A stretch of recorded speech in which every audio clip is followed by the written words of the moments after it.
Ito ang English muffin. Ito toast ko, pero gagawin ko siyang parang ayan. Meron siyang ano. Ayan. So, pag sasami-sama mo lang siya, yan. Ito ang tinatawag namin, ganyan po yan.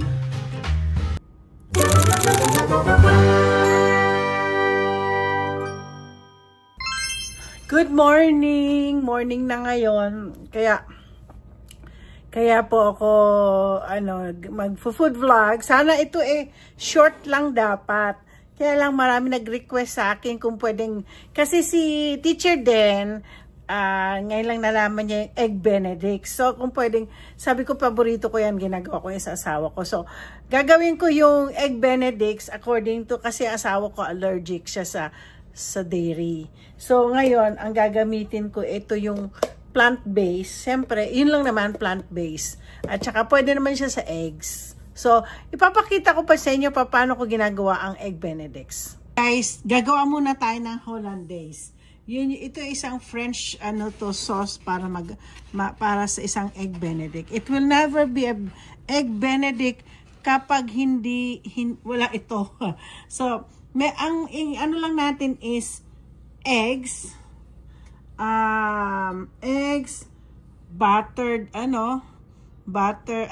melted butter, tapos, at lemon. So, gagawin po natin is, ihiwalay ko po. Meron ako kasi panghiwalayan. Hiwalay natin po yung eggs. Tapos yan. Ngayon, isa pa. Siguro dalawa lang kasi konti lang naman ang aking gagawin. Papakita ko lang paano gawin ang Hollandaise. How do you say that? Hollandaise. Kita niyo yan? Oh. Iwalay lang po natin ang itlog. At yan. So ngayon, ito na po. Yung natin. Punasan natin. Tapos lalagay natin ang lemon.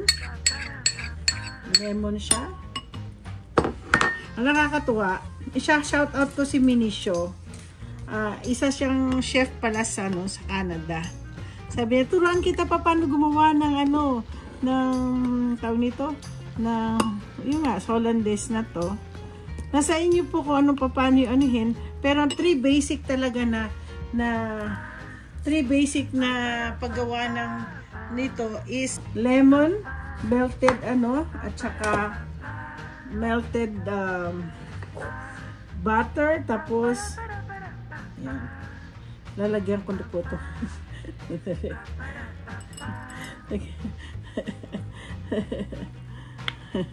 Lalagyan natin po yan. Okay.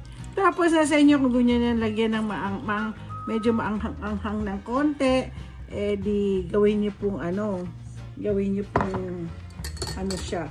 So pag sasami-sama mo lang siya, yan. Ako kasi gusto ko lagyan ng konting ano bang masarap ilagay. Pero tama na yun, palalasahin ko ng konti. Lagyan ko ng konting salt.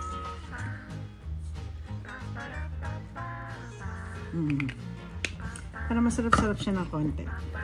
Nasa inyo kung gusto niyo yung lagyan ng cayenne pepper. May cayenne pepper ba ako? Huwag na. Ayoko na. Ako lang man nakakain nito eh. So, ito na po. Cha-cha-chan! Okay. Ako kasi, instead nagagamit ako ng sinubukan ko na since nung isang araw na gumawa ako ng burger na ang ginamit ko ginamit ko po yung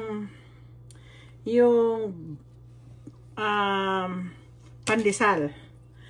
Normally, kapag gumagamit ka po ng para sa ginagamit sa Egg Benedict is ito. Ito ang English muffin. Pero gagawin ko, dahil gusto ako naman kakain, gusto kong sa asawa ko itong ginagawa ko. Pero sa akin gagamitin ko ang pandesal for the Egg Benedict. Guys, yung pandesal, ito-toast ko. Pero gagawin ko siyang parang pipit-pit ko siyang ganyan. O, ayan. Ito-toast ko siya dito. Yung talagang, kaya kailangan ko talaga na yung talagang toast na toast siya. Ito-toast natin. Yung, masarap siya pag nano.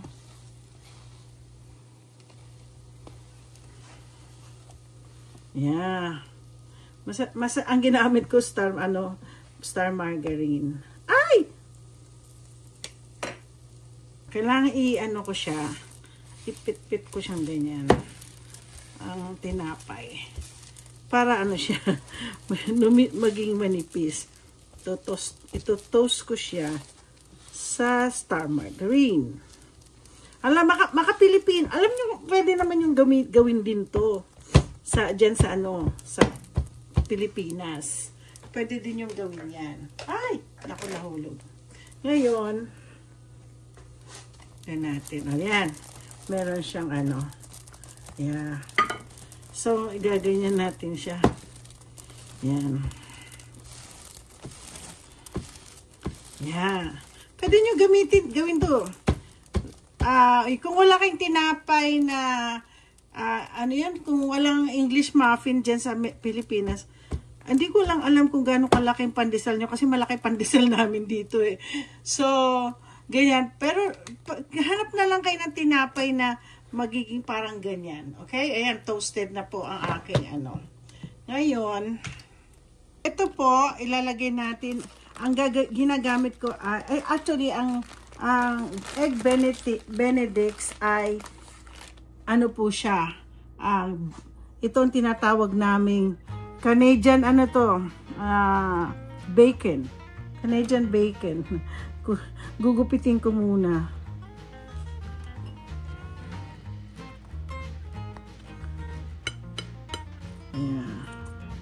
Yeah. Yeah, natin. Parang tama-tama lang yan, no? Yeah. So, ganyan po. May sayang, dami kong sinayang na So, ang gagamitin yung meat is, siguro naman meron yan sa Pilipinas, meron pong Canadian Canadian bacon.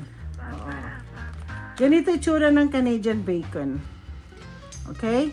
So, yan, ganyan po. Tapos guys, ang itlog, it's gonna be a poached egg. Ipo-poach natin dito. Ganito ang ibig sabihin nito, ang poached egg. Hindi siya piniprito. Dapat poaching. Alam niyo, dito po ako palpak minsan.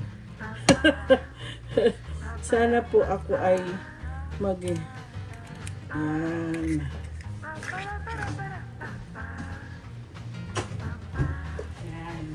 So, ipo-poach natin. Most of the time, palpak ako dito. Alam mo, ginagawa ko po to sa asawa ko. Kasi paborito ng asawa ko to. So, at saka isa pa, ako ang gumagawa ng sauce. Kasi nga, ang asawa ko ay, may allergy. So, hanggang sa tayo natin nakasandali. So, guys, ito na siya. Sabi ko sa inyo, minsan ko. Para siyang laruan, Ayan, yanin natin. Ngayon, ilalagay po natin dito. Ayan. Nakikita, ay, sorry, hindi niya nakikita. Ayan ka. Ayan. Nakikita niyo doon, papakita ko sa inyo. Oo. Ayan. Yeah. So, tapos na natin. Ganito na yung tinapay, yung bacon, Canadian bacon, at saka yung poached eggs. So, ngayon, ilalagay natin yung itong, ginawa nating Hollandaise. Okay? Ganyan po yan. Yeah. Tama-tama lang po yan sa akin. Yan.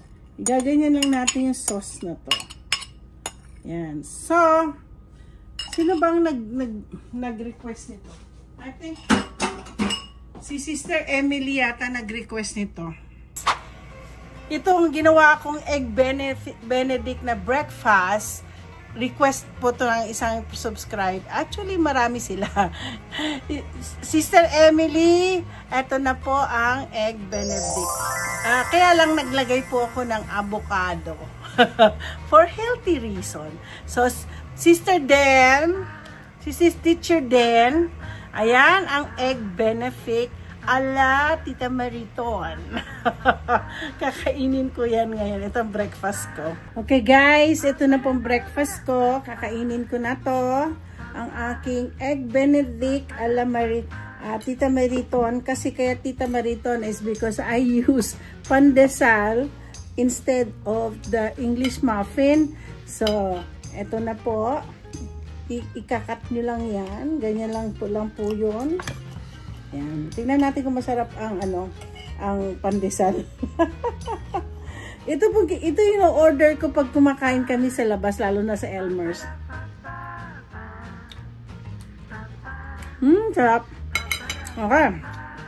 Kaya nyo nang gawin to, ha? Madali lang po itong breakfast. So, don't forget to like and subscribe.